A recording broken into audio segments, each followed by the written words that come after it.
Kali ini, kita akan coba bedah sebuah cerita yang lagi rame banget dibicarakan di Indonesia.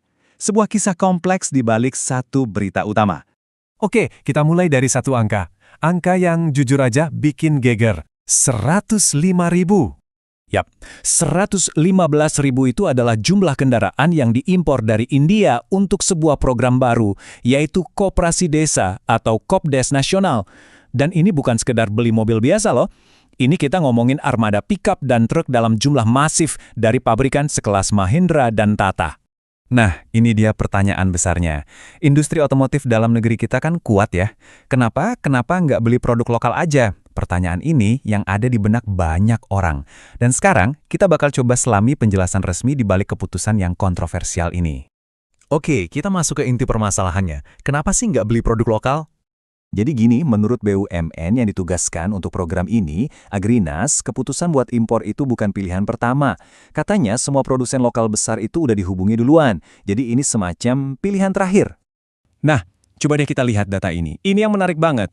Total kebutuhan programnya itu sekitar 160.000 kendaraan buat 80.000 Kopdes.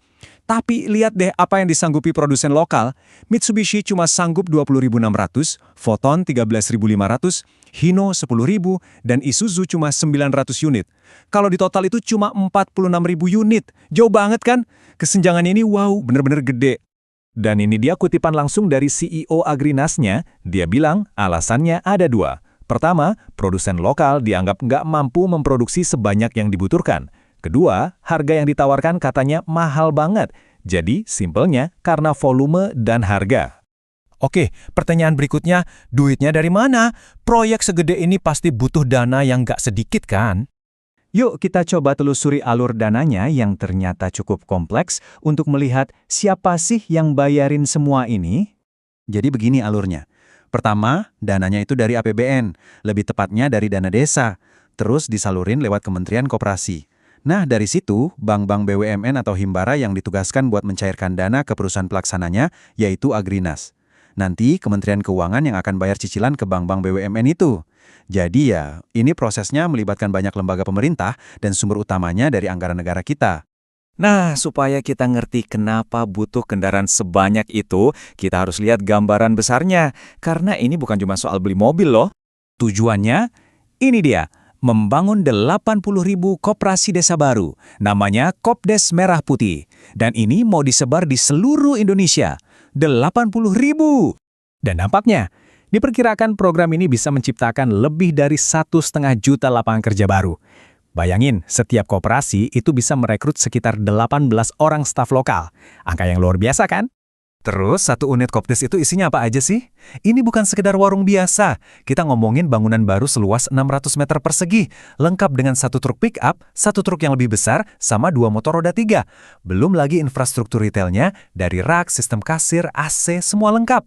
Plus, ada tempat buat produk UKM lokal dan terintegrasi sama e-commerce. Jadi ini benar-benar kayak hub retail dan logistik modern di pedesaan. Nah, pengelolaannya juga udah dipikirin. Jadi, di 2 tahun pertama, Agrinas yang akan pegang kendali. Tujuannya buat bangun ekosistem retail yang stabil dulu. Baru setelah 2 tahun, operasionalnya diserahin ke tim manajemen koperasi lokal. Tapi Agrinas tetap mantau dari pusat buat mastiin akuntabilitas, mencegah penipuan, dan SOP-nya jalan terus. Namanya juga proyek raksasa ya, pasti gak jauh-jauh dari perhatian politik. Dan tentu saja, rumor. Disinilah ceritanya makin seru. Tiba-tiba muncul pernyataan publik dari politisi senior Pak Sufmi Dasko Ahmad, Wakil Ketua DPR. Beliau bilang, jangan diimpor dulu, tunggu Presiden kembali ke tanah air. Wah, ini langsung bikin suasana jadi makin panas, karena beliau kan dikenal dekat dengan Presiden. Cirinya begini, di satu sisi ada Bang Dasko yang minta impornya ditunda, tapi di sisi lain, CEO Agrinas malah konfirmasi kalau 1.200 kendaraan udah telanjur tiba. Alasannya, mereka cuma ngikutin perintah resmi pemerintah.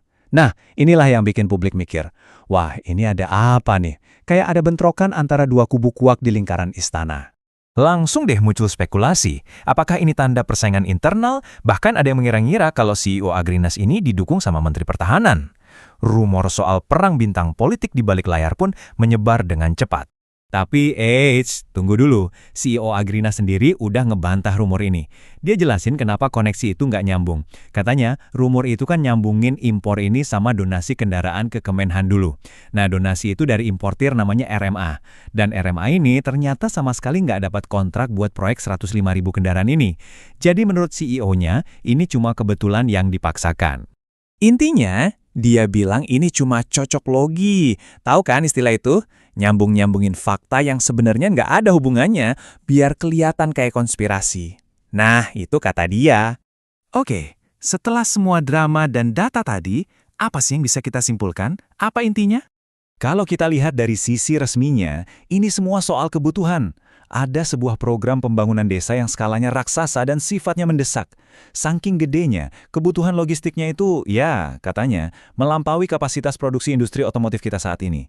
Jadi, pembenarannya itu terletak di skala dan kecepatan program Kopdes Merah Putih ini. Proyeknya sendiri sekarang udah jalan. Jadi kita tinggal dihadapkan pada satu pertanyaan besar. Dengan 80.000 pusat ekonomi baru di pedesaan yang jadi taruhannya, apakah ini bakal jadi lompatan revolusioner buat ekonomi desa kita? Atau ini cuma sebuah pertaruhan logistik super besar yang risikonya juga bersejarah? Nah, pertanyaan ini mungkin cuma waktu yang bisa jawab.